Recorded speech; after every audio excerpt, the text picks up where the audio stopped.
চাঁপাইনবাবগঞ্জের শিবগঞ্জ সীমান্ত দিয়ে ২০ জনকে পুশিনের চেষ্টা ব্যর্থ করে দিয়েছে বিজিবি ও এলাকাবাসী।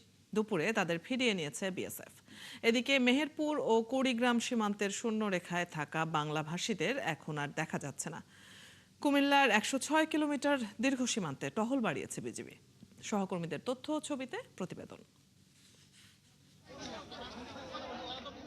শনিবার ভোর চাঁপাইনবাবগঞ্জের শিবগঞ্জ উপজেলার চৌকা সীমান্ত দিয়ে ২০ জনকে পুশিনের চেষ্টা চালায় ভারতীয় সীমান্তরক্ষী বাহিনী বিএসএফ। সেই চেষ্টা ব্যর্থ করে দেয় বিজিবি।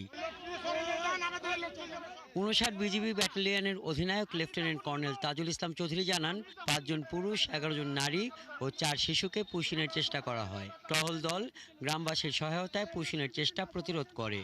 এলাকার লোকজন জানান, বেলা ১টার দিকে শূন্যরেখা থেকে ওই ২০ জন সরিয়ে নিতে দেখা যায়। ৭২ ঘন্টা ময়েশ্চার লোক সমৃদ্ধ লিলি বডি ওয়াশ, শিয়া বাটারের গুডনেস স্কিন রিপেয়ার করে রাখে সফট ও গ্লোয়িং। আমাদের এই বর্ডার দিয়ে প্রায় ২০ জনকে ভারতীয় বিএসএফ পুশিং করছিল আমাদের দেশে। তো আমাদের বিজিবি এটা জানতে পেরে তারা শক্ত অবস্থানে যায় এবং আমাদের সাধারণ জনগণ এবং আমরাও এটার প্রতিবাদ করি। ৬টার সময় আমরা জানতে পারি যে ভারত বিএসএফ বাংলাদেশের লোক পুশিং করছে। সেই সময় জানতে পেরে আমরা এখানে এসে প্রতিরোধ করি। আমরা ভারতের লোক বাংলাদেশে পুশিং হতে দেব না। মেহেরপুর সদর উপজেলার বুড়িপোতা সীমান্তের শূন্যরেখার কাছে শুক্রবার থেকে অবস্থান নেওয়া ৪ জনকে শনিবার সকাল থেকে দেখা যাচ্ছে না।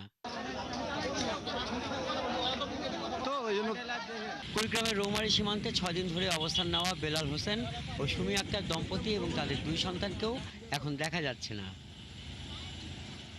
এদিকে দেশের বিভিন্ন সীমান্তে পুশিনের কারণে কুমিল্লা সীমান্তের ১০৬ কিলোমিটার এলাকায় টহল বাড়িয়েছে বিজিবি। কুমিল্লা ব্যাটালিয়ন ১০ বিজিবি দায়িত্বপূর্ণ ৯৬ কিলোমিটার এলাকায় আমরা ইতিমধ্যে সকল ধরনের পুশিং প্রতিরোধে সকল ধরনের প্রস্তুতিমূলক ব্যবস্থা নিয়েছি। কুমিল্লা জেলার ১০৬ কিলোমিটার সহ ব্রাহ্মণবাড়িয়া ও ফেনী জেলার মোট ৩২৭ কিলোমিটার সীমান্ত কুমিল্লা বিজিবির অধীনে রয়েছে। হাসান আহমেদ, ৭১।